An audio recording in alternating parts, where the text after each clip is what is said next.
আসসালামু আলাইকুম। আপনারা দেখতে পাচ্ছেন এটা একটা মেলার মধ্যে সোহা তার নানিমার সাথে ঘুরে বেড়াচ্ছে। নানুমার সাথে বিভিন্ন কিছু দেখছে সোহা, বিভিন্ন রাইডস দেখছে। এটাকে কি বলে আমি জানি না, যাই হোক ঘোরে চতুর্দিকে। এটার উপর উঠলে মেলাতে এটা হচ্ছে সোহার বাবা একে একে ঘুরছে। মেলাতে এসে বিভিন্ন পরিচিত মানুষের সঙ্গেও দেখা হয়, অনেক পরিচিত মানুষের সাথে দেখা হয়েছে। মেলা মানেই উৎসব মুখর পরিবেশ, জমজমাট মেলা। এটা ছিল পহেলা বৈশাখ উপলক্ষে আয়োজিত ধনুটা হাই স্কুল মাঠে মেলা, যেটা বৈশাখী মেলা নামে পরিচিত। বৈশাখী মেলায় এসে সোহা খুবই আনন্দিত, হাসছে সোহা। নানিমার সাথে ওয়েট করছে এখানে যে ডাইনোসর রাইডসে উঠবে, তার জন্য ওয়েট করছে। এইসব রাইডসে ওঠাই হচ্ছে মেলার মূল আকর্ষণ, কিন্তু জায়গা ফাঁকা নাই, সবাই উঠে পড়ে গেছে। এখন ওয়েট করতে হবে, এই রাউন্ড শেষে নেক্সট রাউন্ডে উঠতে পারবে। সোহার বাবু চেষ্টা করছে উঠে দেওয়ার জন্য, কিন্তু সব বুকিং হয়ে গেছে, আর জায়গা নেই। এখন ওয়েট করতে হবে আমাদের। সোহা তার নানিমার কোলে,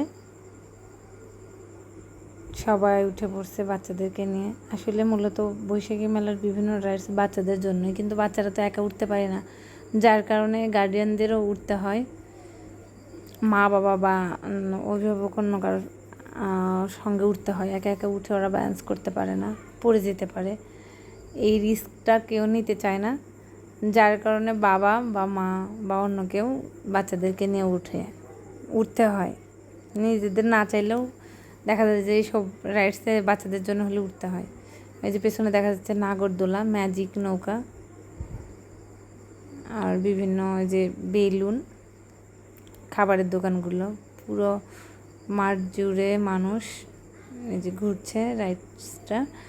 সোহা ওয়েট করছে, দেখছে এটা থেমে গেলে আবার নেক্সট রাউন্ডে সোহা উঠবে, আর তার জন্য সোহা তার নানিমার কোলে উঠে ওয়েট করছে কখন থামবে, সবাই নেমে যাবে, এরপর তাড়াহুড়ো করে সোহা উঠবে। সোহা ভীষণ আনন্দিত।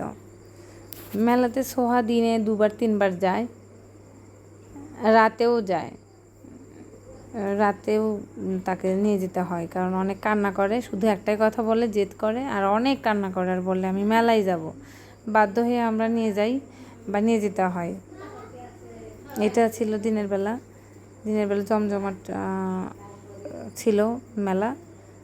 আমরা গিয়েছি, হঠাৎ সোহার নানিমার সাথে মেলার মধ্যে দেখা। পরে সোহার নানিমার সঙ্গে মেলা ঘুরে ঘুরে দেখছে।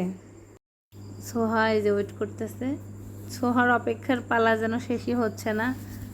নানিমার কোলে উঠে কখন থামবে ওরা, কখন নামবে, তারপরে আবার